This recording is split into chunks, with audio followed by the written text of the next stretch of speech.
I wanted to clarify something with my previous videos where I mentioned speaking in tongues, because a lot of people in the comments are confused on what I was talking about and what the point I was trying to make was.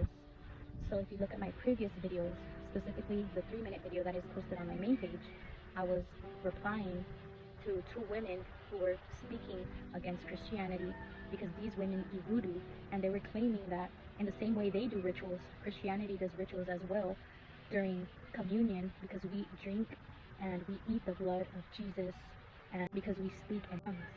So what I was saying was that we don't imitate tongues. Not every believer imitates tongues in a way as incantation the way they do when they practice their rituals.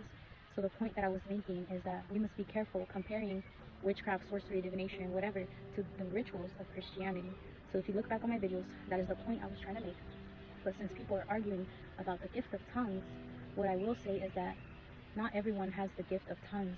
The gift of tongues is tongues of men, different languages that the Spirit gives you to edify the church, to preach the gospel to different nations, different languages.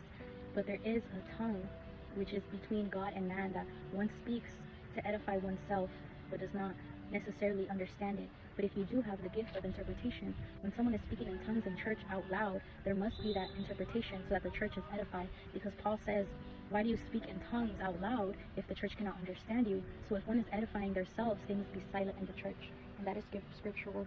If you guys don't understand it, then you guys dig deeper. But my point wasn't whether speaking in tongues was real or not, or whether Christians do it as an imitating way. That was not my point.